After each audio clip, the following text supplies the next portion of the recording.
Hello everyone, नमस्ते अनि स्वागत छ हजुरहरूलाई हिमालय किचनमा। आज म हजुरहरूको लागि लिएर आएको छु एकदमै मिठो छिटो रेसिपी। आज म बनाउँदैछु बदाम साँधेको। यसलाई हामी पार्टी स्टार्टरको रूपमा या स्न्याक्सको रूपमा खान सक्छौँ।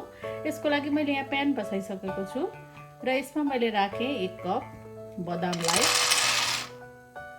अब मिडियम टु लो हिटमा यसलाई 1-2 मिनट जति यसरी भुट्नुपर्छ। धेरै बेर चाहिँ भुट्नु हुँदैन।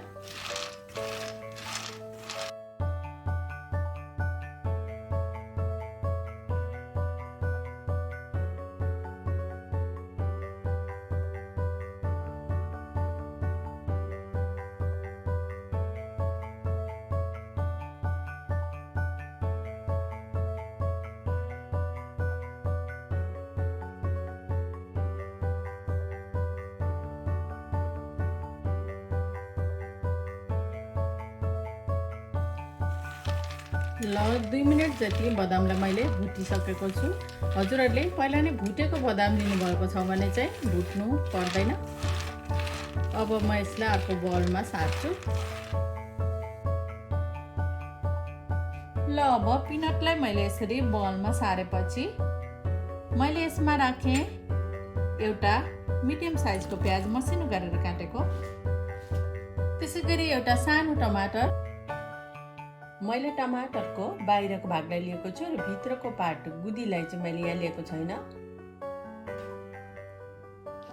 त्यसै गरी 2 ठुलो चम्चा जति काटेको हरियो प्याज, 2 ठुलो चम्चा जति हरियो धनियाँको पत्ता।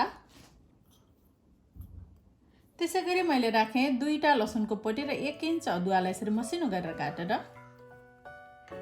आधा सानो चम्चा जति रेड चिली फ्लेक्स पनि राखेँ, यो अप्सनल हो। 2टा हरियो खुर्सानीलाई राखेँ। यो पिरो आफूलाई कतिको मनपर्छ त्यही अनुसार राख्न सकिन्छ। 1 ठुलो चम्चा तोरीको तेल राखेँ। 1 सानो चम्चा जति कागतीको रस राखेँ। आधा सानो चम्चा जिरा धनियाँको पाउडर राखेँ।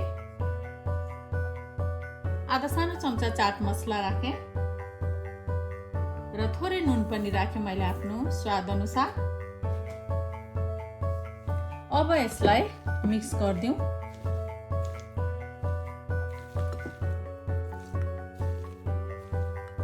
यो चाहिँ एकदमै छिट्टै तयार हुन्छ, बनाउनलाई पनि यसलाई एकदमै सजिलो हुन्छ।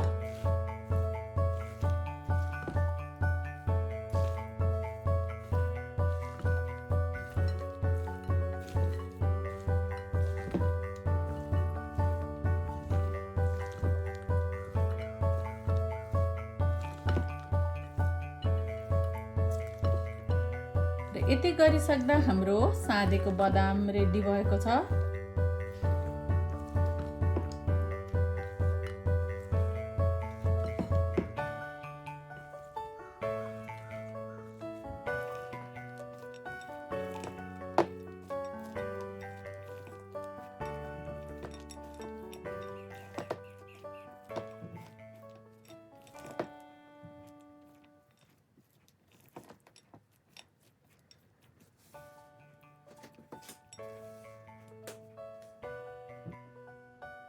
ल साँधेको बदाम चाहिँ अब यसरी रेडी भएको छ। हजुरहरू पनि यसै गरी साँधेको बदाम बनाएर अवश्य पनि इन्जोय गर्नु होला।